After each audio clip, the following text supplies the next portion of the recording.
Okay, this is a video. I'm gonna break this down because I was looking at a video that the black diaspora was doing, and it was basically saying that this black woman still call her ex-boyfriend master. And I'm gonna break this shit down for you. This only natural. This natural for most women. See, y'all gotta understand women, the mindsets of women. Women are natural followers. You gotta keep this in mind. Women are natural followers. So why you got these black women that doing these slave master challenges and shit like that? All that kind of goofy ass shit with white dudes. And say call them white dudes master, doing ghetto gangs and shit, and basically saying I'm a nigga B that love my white slave master her boyfriend. Why they do this stuff is keep in mind that women are easy to indoctrinate.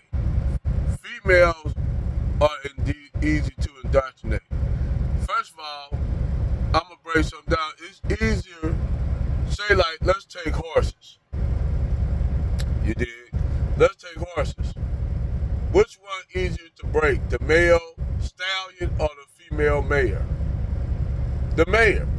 The female mare horse is easier to break than the male stallion. It is hard to break a male stallion unless you get that stallion as a young horse, as a colt. You got to get that young horse as a colt, and basically raise that horse, that young male stallion, into a horse. But getting a wild stallion, trying to break a wild stallion, you will always get bucked off the stallion. Why you think that most of your rodeo horses are stallions? Because stallions are hard to break. Take a bull. It's hard to really, actually bulls are your so-called domesticated cattle. Actually bulls are still wild. The reason why bulls are still wild because you need bulls to be wild so they can mate with the females, who are the females themselves are domesticated. Now, most of your female animals that you raise in captivity are easier to deal with, whether it be a female tiger, a female lioness, a female bear, a female chimpanzee, because they're more docile. Males are hard to predict and control. It's easier for them to break a female elephant than a male elephant. Why do you think most of the elephants that they had in elephant wars were females? They were female, they were cows. They had female cows because it was rare for them to break a big bull male elephant. They not gonna let you, they rather die. Well, just put that to black men and black women in slavery. Black women, when black men were running out to fight for the Union Army or running away from slavery, the black woman, most of the time, the black woman didn't want to leave with them. See, you had a few outliers like exceptionals to the rule. You did. Uh, you had like Harriet Tubman. You had Harriet Tubman, and she was an exception, but she wasn't the rule. Most of your slave revolts were started by black men, not women.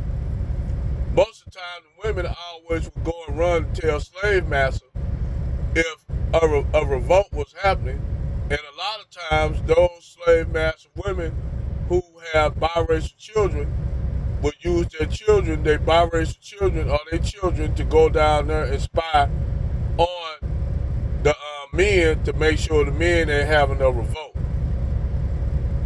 So you had black women at that time used their kids like sound wave. You know how sound wave on the Transformers used to send out the cassette tapes, laser beak and rumble and all that to spy on motherfuckers. Black women in slavery did their children like that.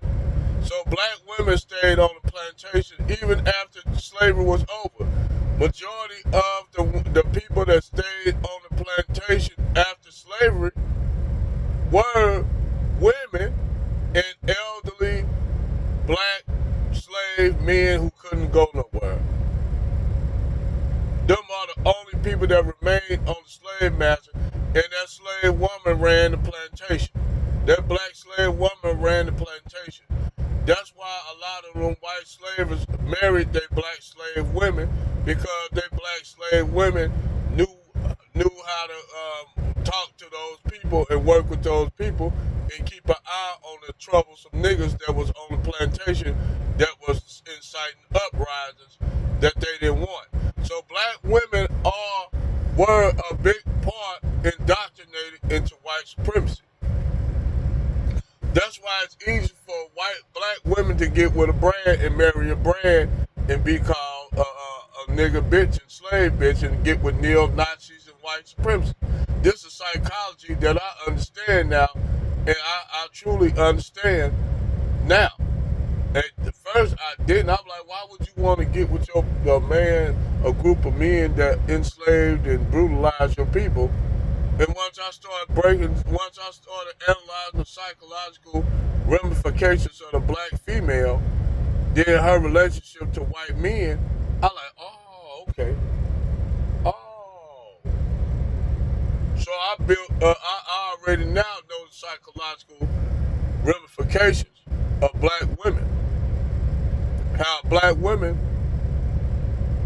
will literally throw they people up under the bus, long as white zaddy give them a prize. Now, ain't just them. You got some niggas like that. You got a few black men like that, no doubt.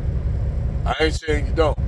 But majority of black women, if black men were wiped out today, black women will offer themselves to white men. And why I will say this, all you have to do is go look at nature. If you ever notice when a male lion take over another pride, the male lion kills all the offspring of the former male lions. What this does is throw the females in estrus to mate with those males. Y'all think human women ain't the same way? Just think about it like this. Black men decide one day we're gonna get up, we got enough power to do this. And they're just saying, hypothetically speaking, and we just wipe white men out. Now I'm just saying, hypothetically, you will have white women ready to get with us in bed, to get bed with us, because that's the way how nature works. All this shit's going on when you see the nature of black women. Black women see white men as dominant. They control, they have power. For now, that's waning. That power is falling to shit right now. They can't even get, especially with the United States, the EU, Africa is now rising up. Because Africa now know their true value. African black men know their true value and they know what they worth. So now they rising up against Europe, the EU and the United States, and the EU, Europe, and the United States are on a decline. So once you have that dynamic in place, like I told people in a minute, keep in mind, if when Africa come into dominance and prominence, you're going to see a whole shift, global shift. You're going to see everybody that want to work with these Africans. And you're going to see the decline of Europe and the United States, and Europe going to go back to the same way it was in the Middle Ages due to their arrogance. The United States going to have it the same way too, due to their white supremacist arrogance and mindset, instead of trying to cooperate with humans, terrans. Everybody prosper. Everybody they want to be me. Fuck the niggers. Fuck everybody else. It's me. This is how that white man had that mindset, and now his world is falling to shit. They only a minority of people on the planet in the first place. So instead of them trying to work with everybody to build a world where everybody can benefit and prosper, they want to have everything for themselves. So now their world is falling to shit. Now, like I told people, they up there, guys talking about, well, Dominicans see themselves as don't want to be black. I said they're gonna change in a few years, that's going to change. And you watch. That's going to change where you see the prominence of African nations rising up. You're going to start to see that, and you're going to see these African nations getting prosperous. And then that's when you're going to have all these so-called people that wasn't prideful about being black, being prideful and being black.